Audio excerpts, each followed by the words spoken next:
All right, so what are some advantages of using credit cards? Well, first off, we get to use the product before we actually pay for it.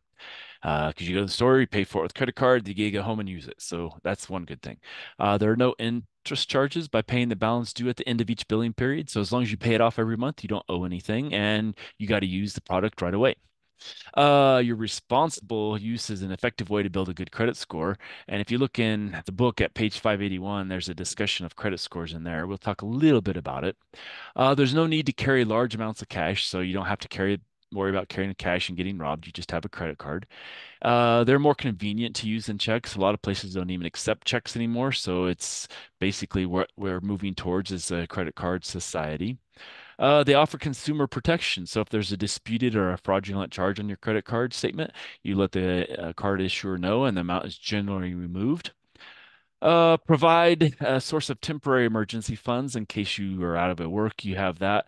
Problem is, interest starts building up if you can't pay it off after a while, after that month or other. Extend shopping opportunities to purchase over the phone or the internet. So that's one of the advantages most people take of use of right now. Simple tasks like renting a car or booking a hotel room can be difficult or impossible without a credit card. So, those are how we are able to do renting cars, booking hotel rooms, etc. anymore. The monthly statement can help keep track of spending. Some card issuers even provide an annual statement that aids in tax preparation. So you spent so much on gas, or you spent so much on food, or whatever, and it'll break it down for you. They may provide amenities such as free miles toward air travel if you have a United or a Delta airline credit card. It's useful as identification when multiple pieces of identification are needed as well. That one I haven't ever seen as much, but it's something that is possible. Now, what are some credit card woes? Well, high interest rates on unpaid balances. So in 2009, the interest rates were as high as 30% on credit cards. That's really, really, really high. And especially considering, interest rates for houses and things like that were like a lot lower, like at, you know, 3 to 8% probably at the max. There's no cap on interest rates. So in 2009, the U.S. Senate defeated an amendment that would have imposed a 15% cap on credit card interest rates. Now, the Credit Card Act passed by Congress in 2009 does restrict when users can raise rates on existing unpaid balances. Now, your initial credit card interest rate is unlikely to go down, but it sure can go up. So, be aware of that. There's no cap on fees. So the Consumer Reports from October 2008 cited a credit card with an enticing 9.9% annual interest rate. But the fine print revealed a $29 account setup fee, a $95 program fee, a $48 annual fee, a $7 monthly servicing fee. Now, nearly 40% of the 40 billion in profits that U.S. credit card earned in 2008 came from fees like these. So, furthermore, issuers can hike fees at any time for any reason. So, read your fine print on a credit card agreement before you sign up. It's also very easy to overspend. So purchases with credit cards can create the illusion you're not actually spending money. So you'll go to the shopping and you'll buy lots and lots of stuff and you'll just say, oh, put it on the credit card. And then all of a sudden you get the bill at the end of the month and you're like, oh, I way overspent. So that's a problem. It can serve as a tool for financial trouble. Using credit cards to buy more than you can afford and failing to pay the bill in full each month can result in serious debt.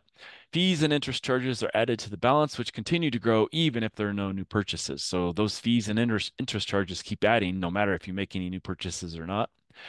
Now, the minimum payment trap. Credit card debt is made worse by paying only that required minimum. It's a mistake made by apparently 11% of credit card debtors. So pay the minimum, and most of it only goes to interest. And so your bill basically keeps going up and up and up, and you won't ever see it drop very well. And so that's kind of a big problem there. So some of the best advice for college graduates. Avoid credit card debt. That's kind of a key one. Create a budget so you know what you're spending, and that way you won't overspend. Start saving for retirement. If you keep spending on your credit card instead of saving for retirement, you're gonna have to keep working longer and longer. Pay off student loans. That's an important thing so you can get those done. Usually they're low interest rate, but try to get those paid off. And also buy used cars instead of always having to buy a new car. That's kind of a key there. Now, credit cards in themselves have actually been around since the 50s. Whereas the debit cards, which is kind of the big thing nowadays, are actually introduced in the mid 70s. So although they look like credit cards, the big difference is that debit cards are linked to your bank account. And when you use the debit card, the money you spend is deducted electronically from your bank account. Basically, it's like writing an electronic check, but there's no paper involved, and the check gets cashed instantly as far as with the debit card. Now, the debit card offers the convenience of making purchases with a piece of plastic without the temptation or ability to run up a credit card debt. And you can't spend money you don't have because the card won't work if there isn't money in your checking or savings account. So that's kind of a nice thing about a debit card. But there are drawbacks for these debit cards. They may not offer the protection a credit card does for disputed purchases. And it's also easy to rack up overdraft charges if your bank enrolls you in an overdraft protection program. So that means your card won't be turned down if you don't have sufficient funds in your account to cover your purchase, which means you're spared the cost of or the embarrassment of having your card rejected, but it's going to cost you about $34 every time you do that. So you don't want to do that very often, and if possible, not ever at all.